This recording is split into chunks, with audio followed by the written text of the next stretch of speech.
to link up. And I should probably share the link on Twitter for people as well. I try and avoid Twitter as much as possible for unhealthy habits of yes. You checking got YouTube anyway, I see. Yeah. So I streamed the conversation out on YouTube, and then I'll put it up as in like audio podcast form as we go. So live now.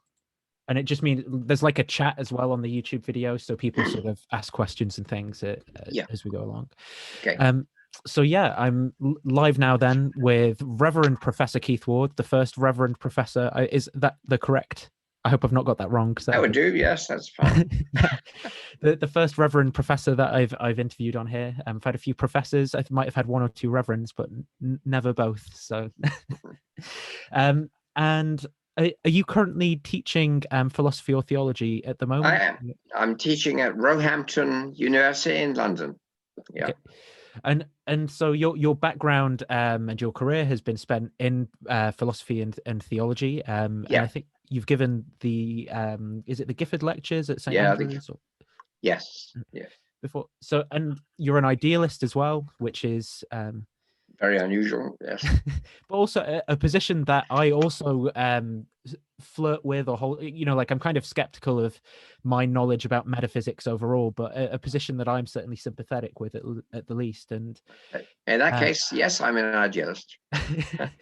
And I guess you've also written books about coming out of like a fundamentalist version of Christianity towards the kind of Christianity that you're in now. So I thought that all of this would sort of act as a good platform for us to have a conversation about some things. Right. So I guess I have questions about your own personal sort of beliefs and things, but I also almost am curious as to whether you can sort of convince me of Christianity again in some way, like I want it to be true in some sense, but I found myself sort of coming into an agnosticism over the past year. Could you describe what your sort of relationship was with like a more fundamentalist version of Christianity and how you came out? Okay. I was never technically a fundamentalist, but I was converted to Christianity from atheism by a group of people, most of whom were fundamentalists. I'm still friendly with many of them. But I always thought that wasn't for me, really, because mostly because of I was already involved in academic philosophy, and so I naturally saw texts, all sorts of texts, including the Bible and philosophers and Plato and everybody else, with a certain critical distance. So I was never inclined to say this has to be totally right in every detail.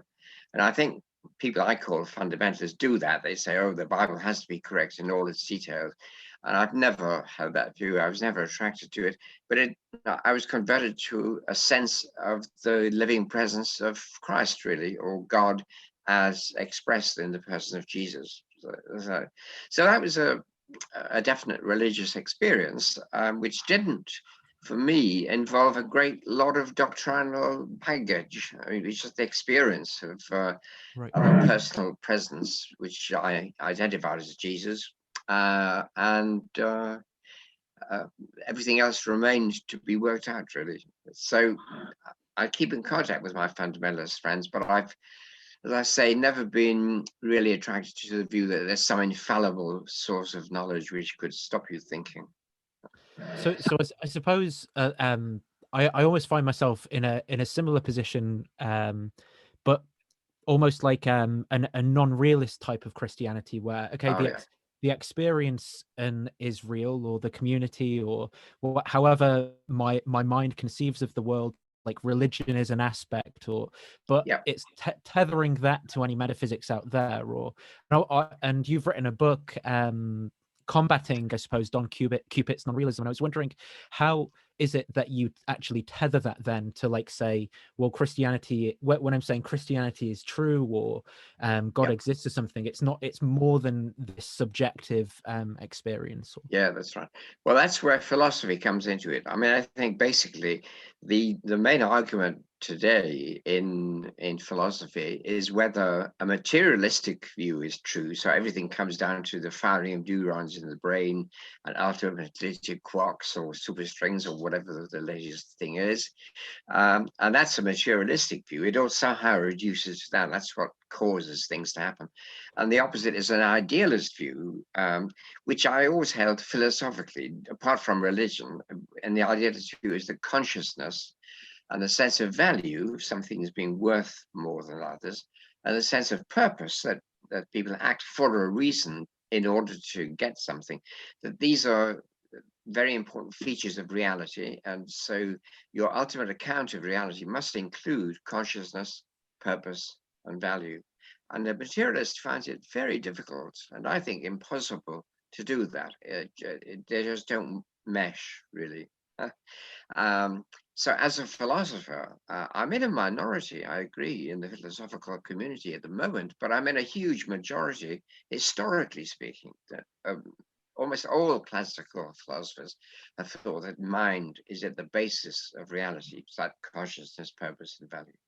And that matter is somehow an expression of mind, or an overflow of some sort from mind. So I stand in that very long, but now unfashionable tradition. So I've got no problems. I mean, about thinking about the basis of reality being mind-like. Right? So I'm prepared, apart from experience, I've got this belief that religious experience is a possibility. You haven't gone mad. It's a possible thing. So when it happened, it wasn't a great surprise. Right. But I've never had perhaps, the experience without the metaphysics. That's what I'm saying. but perhaps correct me then if I'm speaking imprecisely, or my thinking's gone wrong. But for me, maybe I'm caught up in a kind of subjective idealism or something, where I'm saying, so all I've got is maybe my percepts and the way that I order the world and reality, but then what that makes God or being or any of the things that I experience very difficult to say what they are in that, like I can't take my mind off and experience the world as it is in order to say, oh well that religious experience thing exists out beyond human minds and experience. Okay. How am I going wrong there? How do I deviate? Well, I don't think you have to worry about that. I mean, if you start from experience, that a lot of philosophers, I mean, the most famous one in Britain who taught me long ago was Freddie Ayer, Ayer, that is, in case you don't know that pronunciation. Freddie Ayer was a logical positivist, and he thought all our knowledge derives from sense data, from just sense experiences. We construct the public world and the world of science as a construction out of these fundamental experiences. Now, he then had the problem that you have mentioned, that all the experiences that I know about are mine. So how on earth do I get to a public world? Well, that is a philosophical question, and we talk about that in philosophy classes, of course. But even Ayer admitted that, of course, there were other minds. I mean, you didn't really seriously doubt that. So however you work it out, the fact that something is a personal experience doesn't entail that it's not an experience of a reality. Okay. And you probably do want to say it's an appearance of reality. It's not the real thing. I mean, if you see me, you're seeing an appearance of me, but you're not seeing my thoughts, and you're hearing them. But even then, you might not understand them, or you might not understand the language or something. So there's a hidden dimension to all our perceptions. So I think there's not a big gulf between subjective perception and objective appearance. And I would say, well, God is just another objective appearance. I mean, what we see of God or experience of God is not the God in itself, I mean, the absolute thing. It is how that reality appears to us with our cognitive faculties. So I don't think that's a particular problem. And if you can get to the public world from your subjective experience and to other minds which you never experience yourself, why not God? It's not a bigger problem. Well, maybe my reasoning goes something like the so say like physical objects or something, that there are Yeah, good inferential reasons for me to sort of react to them. So like if a truck's coming my way and I pull out sort of thing, that I can make an inference about the existence of that thing because yeah, it's going to radically influence my perceptions. But almost, I don't know, maybe it's almost like morality in a sense, where you can sort of see that there's so much disagreement perhaps between people, or you can, like disagreement between religious, yeah, even theological conceptions of yeah, religious experiences and things, is how there are some things that it seems it's more difficult to say the appearance of them is veridical or not, and religious experience seems to be one of those things where if the music's right and the lighting's right, say someone can have a religious or psychedelic drugs or something like that, someone might have a religious experience. This isn't to say that they don't exist, but maybe to reduce my confidence in my ability to say, well, that's one that's tethered to the being, and this is one that's tethered to like human chemistry or something like in the brain or something. yeah. Is there a way you think we can approach that or tackle that? Well, I think it's maybe you're making too big a distinction between religious experience, as though you could identify exactly what that is, and say artistic experience when you listen to a great piece of music or see a great painting, Mm. or if you fall in love and you have that sort of experience, and all sorts of experiences. I would call the ones we're interested in religion transcendent experiences, or experiences of something transcendent, that is something beyond and somehow of greater value than what we can see, but we experience it through our sense experiences. So if I fall in love with another person, there's something there apart from just my sense impressions of them. Uh, and I believe that I'm in a particular experiential, intense relationship with them. Um, if I say, is that real? Well, yes, it's real. Is it mutual? Well, that's more difficult to tell, but we still assume it often is. I mean, if you have a relationship with somebody else, you assume, you hope that they were having the same sort of experience. So I think experiences of all sorts, mostly experiences of love, of personal friendship, and experiences of beauty, and experiences of making new discoveries, of understanding things, of experiences of truth, have a transcendent dimension where we're experiencing more than just the sense impressions that we're getting. We're interpreting those impressions as impressions of a reality which is greater than us, and we're trying to understand, and we can have an intense feeling relationship with, as when read a great work of literature or something like that. So I wouldn't say religious experience is particularly different. It's one of those experiences of transcendence, and it's very closely related to moral experiences like, I've got to do this, I don't know why, I just have to do it. I have to give up my time and money to help somebody in need, and you just think, well, I just have to do that. Well, what's that have to? It's that sort of experience which is near to a religious one. So I suggest religion's not that different, really. We just don't like the word these days. For good reasons, for good reasons. Presumably, though, there are some religious experiences people might have that would lead to a deity which would be mutually exclusive with that of Christianity. Is that, or maybe perhaps we're religious pluralists and we have a different view? How do we kind of deal with that? The Yeah, Mormon burning in the bosom versus the kind of Hindu experience of Krishna, or what? Yeah. yeah. But again, that's a bit like saying, how do you deal with the difference between people who find Wagner supremely life-changing and people who think he's a load of rubbish? and they might find in Bach something absolutely wonderful and beautiful. People do have different approaches to life. And a Buddhist, for example, wouldn't be attracted by the notion of a personal God, because Buddhism doesn't really center on the notion of a continuing person. In fact, a central Buddhist doctrine is there is no self. So God wouldn't appeal. If you start from there, Christians tend to start from a Jewish background of one creator of the universe. And so Christians tend to think, oh, personality is very important. So you're starting with different presuppositions. So it's not odd that you give different interpretations to your experiences. So what you experience depends on your culture, your history, what you've been taught, how you've reacted to what you've been taught.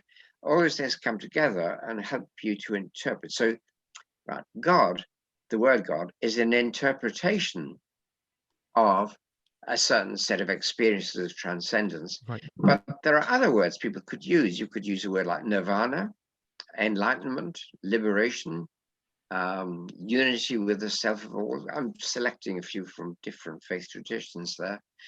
You don't have to call it God. Right. So again, God has a huge background of philosophy and reflective thought, and there are quite a lot of different things you'd have to think through before you would call your experience God. I'd be happy if somebody said, I've experienced a transcendent, commanding, beautiful, attracting reality. And I don't know what to call it. I'd be happy if somebody said that. And would it be right to say then that you're sort of suggesting that a lot of these different cultural experiences, God is standing behind, the same being is standing behind them in a sort of perennialist philosophy of? Yeah, I'm not a perennialist, which is Okay. a particular view of that Sure. there's Okay. one truth in all faiths. I don't really think that. I think lots of people's views are actually wrong. I mean, as an idealist, I think materialists are all wrong. Right? But I understand why they believe what they believe, and indeed, I used to be one, so I know what it's like. It's the same with religion. I mean, not all religious views could be true, and it's a very tricky area to work in. It gets very complicated. And for most people, they're not going to get involved in these sorts of arguments. But if you're a philosopher, the funny thing about being a philosopher is you like disagreement. So if I, as a professor of philosophy, have a student who disagrees with me, I think, oh, that's great. I don't think, oh, this is a tragedy. They're going to hell. I don't think that. Right. I say it's great that they've got original ideas. Let's cultivate that and let's see where it goes. And then we can interact and discuss what it is that makes us have different interpretations. But the philosophical life is one which is always self-critical, but always interested in different creative approaches. And for me, it's exactly the same in religion. And the tragedy is that not all religious people seem to know that. So let's say for me personally, and oh, sorry, I was getting a bit of feedback through the thing. So for me personally, I let's say I have these religious experiences and I accept they're a feature of my experience of reality as a human being. So I Yeah, decide I want to be part of a community or an ecclesial right. community of some sort. But then Yeah. I go and the service is all well and nice, but then afterwards we're having the coffee and biscuits, and the first person talks to me about how evolution is false, and then the second person talks to me about how all their kids don't believe, so they're going to hell, and the third person and I start thinking, hang on, what am I a part of here? What am I how like how should people who are maybe more open to or less dogmatic deal with being part of like an ecclesial community like Christianity? How can you deal with that kind of theological disagreement where people think they have the absolute truth on this particular issue that is of eternal significance? Well, yes, tell them they're wrong. Or you go to a different church. I mean, I've been a minister, a pastor in the Church of England for 50 years. I've never in all that time met anybody in any of the churches I've served in who has held beliefs like the ones you just mentioned. I just haven't met them. Now, I know that my fundamentalist friends, the people who converted me in the first place, might have said things like evolution is wrong. And I just have to say, well, look, you should learn more biology. That's all. It's not a religious question, basically. Why do you have to think that? And it's a bit of a mystery to me why they do have to think that. But some people do. But as I say, it's entirely false to say most Christians believe this. I mean, they don't. I don't meet them in my everyday life. Most Christians don't think a lot about it properly. They just somehow let evolution and God go along together, but they don't try and work out how. And it can be a bit tricky, but there's no difficulty. And I mean, the man who just won the Templeton Prize, which is £1 million, is called Francis Collins, Right. and he's one of the major biologists in the world. Was the presidential scientific advisor and one of the first people who deciphered DNA, the structure of DNA. And he's quite an evangelical Christian and runs a big organization called BioLogos. Now, I recommend that. Somebody who says to me in a church, evolution is all wrong, I'd say, well, you ought to look up the website BioLogos, and you'll see that a lot of most intelligent biologists who are Christian have no difficulty in believing those things. But so it's the same with the Bible. You say, why do you not take a more critical approach to the Bible? It was written over hundreds of years. It was written by lots of different people with different opinions. It records lots of history, which is probably made up. And why shouldn't you say that? What's your problem? So that's what I would think. What's the problem? Yeah. What matters is, are you in touch with the reality which makes your life more morally committed and more psychologically stable, and which helps you to aim for the good of all sentient life and for the good of the planet? If you're not, then I don't care if you go to church or not. I'm just not interested in you.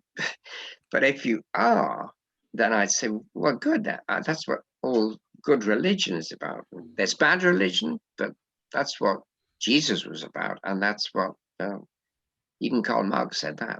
He didn't like religion, but he liked Jesus a lot. So, talk to the right people, I think, if you can find them. Well, I mean, by right people, the ones who agree with me, of course. I suppose for a lot of the sort of types of Christians that I might be referring to with those kinds of beliefs, a big motivating factor as well would be this this idea of hell. Like I don't know if you ever watched Louis Theroux's documentary where he went to the Westboro Baptist Church. I know that obviously isn't represented. But like the biggest thing amongst people who go that for is this fear of this absolutely horrible kind of. Do you take the same sort of view of eternal conscious torment as it applies to hell, or do you take some other? Absolutely not. No. The first point: the word hell never appears anywhere in the Bible. Secondly, Jesus, of course, talked about judgment, and Jesus talked about a reformative punishment. I'd say reformative punishment. But Jesus never talked about long-lasting hell. He said that actually God is totally forgiving and that God is a God of unlimited love. Now, that's what I believe. So if I believe that's what Jesus taught, that's what I'm going to think. And now, what would a God of unlimited love do? Would he say, well, I love you so much, I'm going to torture you forever? No, it just doesn't make sense. I cannot understand why people believe in hell. I really can't. If God is love, then there's no everlasting hell. There can be judgment because if people set themselves against love, if they hate other people, kill them, destroy them, torture them, then they have to face up to some way of them coming to terms with that. And you could call that, as Jesus did, being cast into outer darkness or into a purifying fire. That's a rather nasty image, but remember, Daniel in the lion's den came out of the fire unscathed, so it's not all that horrible. I mean, Jesus talked in images. That's where fundamentalists go wrong, I think. They don't see the Bible as full of images. God rides on the clouds, God sits on a throne, God judges and even turns people into sheep and goats, apparently. And sheep go one way, goats go another. Those are just images. They're images of something real. So I'd say this, and I really believe this. I've studied the Bible for years. I can't find anywhere in it talk about an unending torture from which you cannot escape. I think that repentance is always possible. People do have to repent. That is to say, they have to learn to love. They have to learn to accept the love of God. And that might, for them, be painful. That's true. But there's always the possibility, like the prodigal son, there's always the possibility of coming back to God. So that's my Christ. That's why I'm a Christian. If I believed in hell, I wouldn't be a Christian. Would it be right to kind of put that in the category of universalism then? This view? Yes, yes, it would. But I'm not saying that everybody goes to heaven, to the presence of God, whatever they're like. Yes. I think they would have to change. I'm just saying it is possible for everyone to change, and I would pray that everyone will change. I don't know how long it'll take. I don't know how it'll be done, but God's got time. Right. So yeah, I agree with, actually, you will be surprised to hear this. I agree with Pope John Paul II, who said in a book that he wrote, he said, we are not bound to believe, we cannot guarantee, he said, we cannot guarantee that everyone will be saved, but we should certainly pray for it. Right. So he was a universalist in some rather weak sense. And so am I. Right. And so when I suppose some Christians might want to raise certain passages in the Bible, you know, maybe Luke 16 and the lake of sulfur, or you mentioned the sort of the sheep and the goats, and Yeah. so how do you deal? Would you say that it's a misinterpretation of reading the scripture in that way? Absolutely, yes, absolutely. Sheep and the goats. Well, first of all, I mean, there's nothing about faith in that. If you read that carefully, the sheep and the goats, the last judgment, people are judged on whether they visit the sick, give clothes to those who have no clothes, visit those who are ill. I mean, that's who is a sheep. The goats are the people who say, Lord, Lord, but actually don't give food to the hungry and don't care about other people. Faith is never mentioned. So that's the first thing. It's actually, going to shock a lot of Christians. That's not a matter of faith. And then secondly, it ends off, of course, with the one place in the Gospels where it has been translated in the Authorized Version as eternal punishment. Right. And is this aion the word? Yes, kolasin aionios, which kolasin is punishment, and aionios is for an aeon. So they translated it in the Authorized Version as everlasting punishment. That's really, you don't have to translate it that way, and you shouldn't. For a start, kolasin, punishment, is, if it's a God of love who's doing the punishing, and remember, Jesus died for people, he didn't just kill them. Punishment is reformative. The purpose of punishment is reform. So it is punishment, yes, it is deprivation of the supreme good, but it's in order to reform. And of course, the word aeonios, which is like for an aeon, for a time, for an age, the word is age, doesn't mean forever at all. For example, we talk about the age of enlightenment, right? Or the age of steam, or the age of Victoria. it's an indefinite period of time. So what that phrase, kolasin aionion, actually could be translated as, quite properly, I think, is there'll be a reformative punishment which lasts as long as necessary to get you reformed. Right. All right. I really think that. I mean, there's no reason why you should translate it any other way. It's got to be compatible. It's got to mean what the words say, of course, I agree with that, but it's got to be compatible with God being a God of love and compassion and mercy. I suppose that there's almost an epistemological question there of how, you know, where say we're faced with two Christians with these competing theological interpretations, how do we get to the right one, you know, like, or and does this mean something like the Catholic Church actually almost has more authority, or there's so much kind of in there for someone like me who's thinking, well, I kind of like what Keith Ward's saying here, but am I going to agree with him just because I like that? Whereas I can see what the Calvinist's saying over here, you know, maybe it's just, how do we tell the difference? Well, again, I'll go back to my philosophical background. How do you tell who's right? You've got Plato and Kant and Locke and Hume. You've got loads of people. They all disagree with each other. So how do you tell which is right? Well, okay, that's a complicated question, but philosophers don't lose a lot of sleep about that, actually. They say these are all creative human expressions of opinion. I find some of them more adequate to my interpretation of experience than others, and I can use those to extend my own appreciation. But there's no reason why I should take just one of them and say, he is totally right. So Plato got it all right. The rest of philosophy is a waste of time. There's no reason you should say that. You say, I want to get as broad a view as possible. It's the same in religion. The difficulty is we haven't got time for all this, you know, really. So the thing to do is just get into a community and pop along there. And you know, one thing I found is in most churches, I've served in churches of all different sorts. They've all been Episcopalian, Anglican, but up and down the candlestick, you know, all sorts of different things.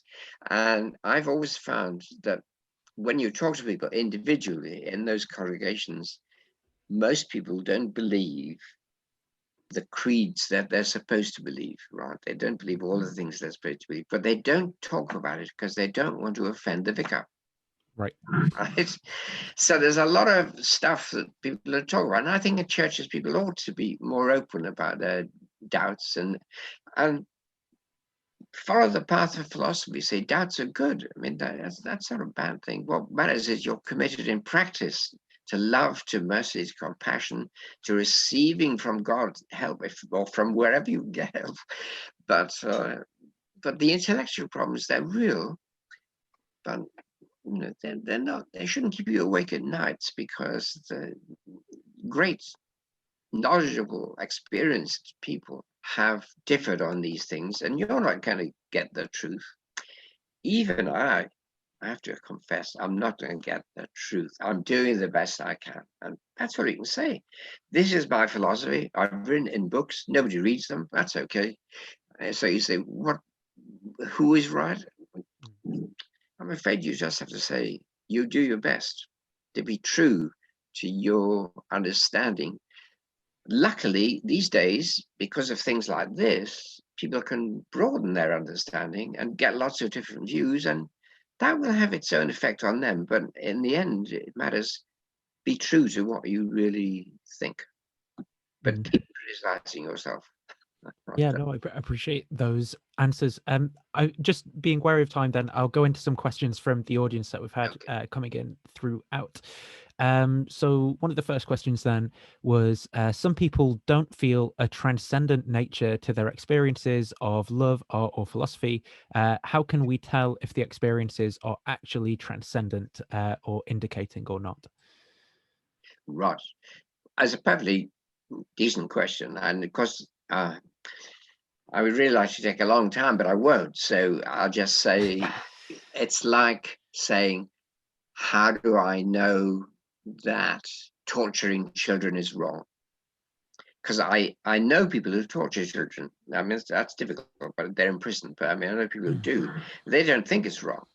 Right. So how do I deal with that? Well, I just say, well, I've got to stop them doing it, and I've got to say they're really badly mistaken. So again, there's no proof that you can't prove anything in morality. You say, well, you ought not to torture children, but you can't prove that. You appeal to a person's sensitivity.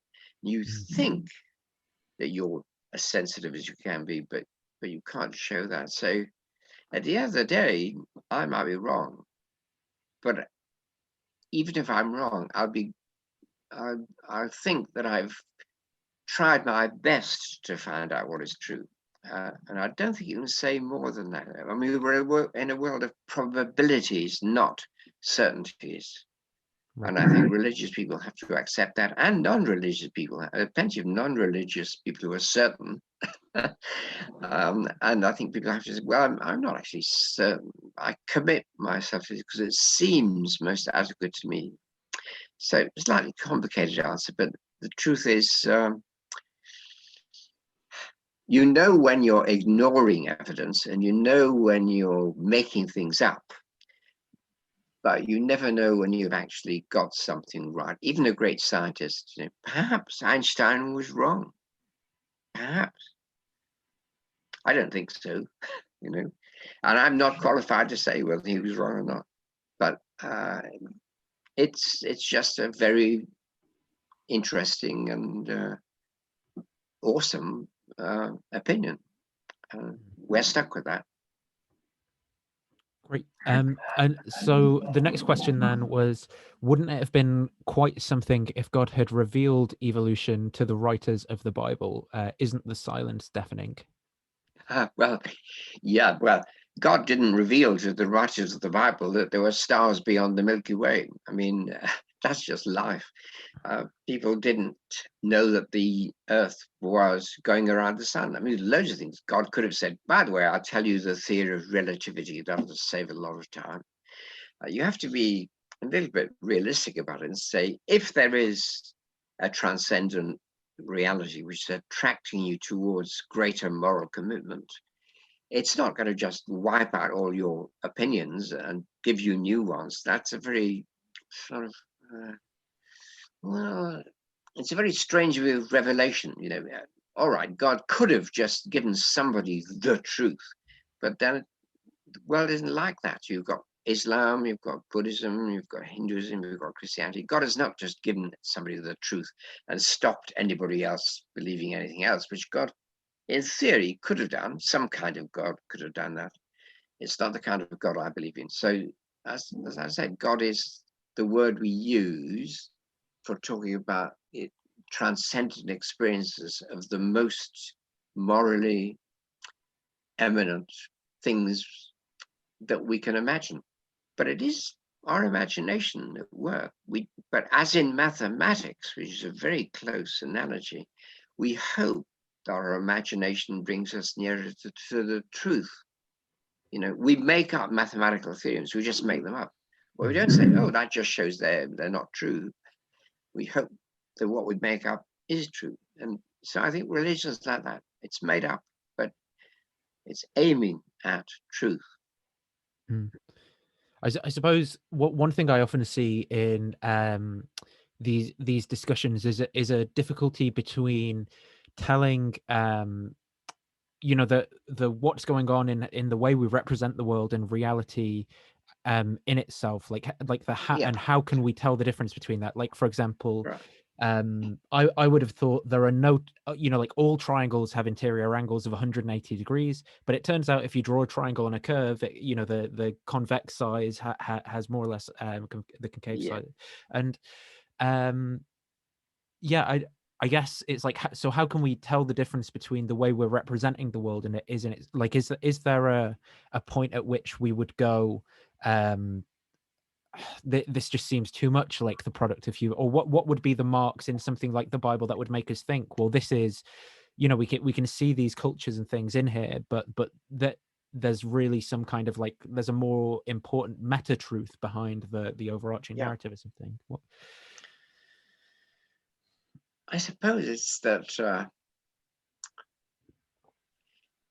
if you tend to think that there is some sort of moral demand really in the world somehow, and you puzzle around how this could be, given that it's sort of a load of just matter. How could there be something which is really a moral demand, and could there be a fulfillment of the purpose in human life? You have questions like that, and you make a fundamental commitment to the best thing that you can think of, the most morally acceptable, the most life enhancing, the most psychologically stabilizing. Then that's all human beings can do. I mean, there are no absolute answers to that question. If you get as you go through life, you think, am I doing the right thing in my life? There's no way of knowing. Mm. You just commit yourself, and you commit yourself to the best that you can conceive. What goes wrong is that some people don't care about the best. They just want to make a lot of money, or they want to dominate other people. And they can say, well, that's a fundamental choice about the way your life is. That's a fundamental option. And I think religion at its best is like that. It's a fundamental option for that which is supremely good and which helps you to be better. And if it's not that, you shouldn't believe it. But if you find there's something like that in your experience, I think that you might have been in a church, but it's already a sort of religious commitment. It's a commitment to what I call transcendence anyway. And then different religions claim different interpretations of what that transcendence is like. I suppose people go for the easy answers, like God has revealed this and it's true, because life is too complex to think about. Okay. But I'd rather take the view complexity is good, and we aren't very clever. We've just got, it's like taking a 5-year-old and showing them Fermat's last theorem and saying, how do you decide whether this is true? What would you say to them? You say, well, I'm afraid you can't probably.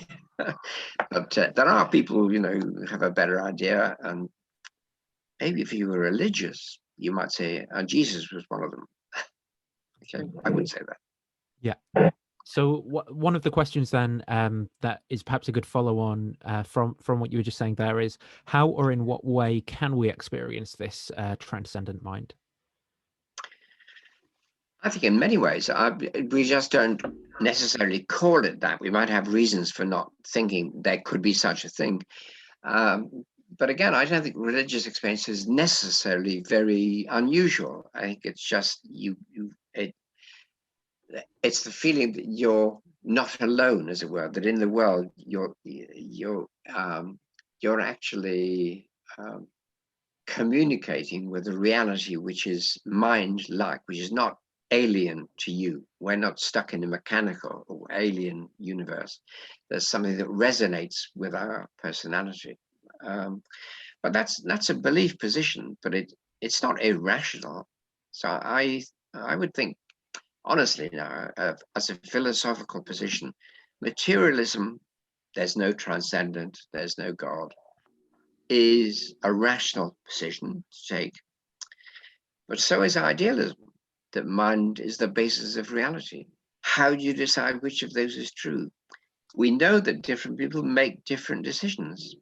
So I would say in the end, what matters are two things: honesty and morality. You've got to aim at the good, and you have to aim at truth. And if you do that, that's the lead that you've got, and you have to follow. And then don't agonize too much about it. Okay. So, I'm getting a bit of feedback sometimes, not always though. Someone asking another question for the professor: can differing metaphysical theories be tested empirically, such as idealism/realism? No, I'm afraid not. No, they can't. No, you get if you're in one of those systems, you can find empirical facts which seem to you to confirm them. They're self-confirming, but really, no. I mean, many of my friends in philosophy are materialists, and there's no empirical way of deciding that. But there's no empirical way of deciding any moral question either, really. If you say, well, if you do this, it'll hurt people, then you might reply, so what? And there's nothing you can do about that. We have to just accept that the big questions in life are not empirically decidable. And then from the same person has asked if you've got a favorite argument for God's existence. A favorite. I think the one that impresses me most is just the sheer organization and complexity of biological life. I mean, it just strikes me that without great sophisticated arguments about it, to think that from the Big Bang and just infinite mass and energy and nothing else, you've got a world of complicated, loving, thinking beings. The universe has come to know its own nature and change it to some extent. I think that's such an incredible view of the world that I would say immediately it looks to me as though there's some sort of purpose here, and the purpose is not unclear. It is the development of greater consciousness and ability to be creative. And that seems to me the strongest argument. It's an argument from the integrated complexity of nature. Great. And then a last question then, which is, could you describe the difference between subjective idealism and objective idealism? Well, there are all sorts of idealism, really, and I suppose subjective idealism is the view that you're confined to your own experiences and your own ideas, and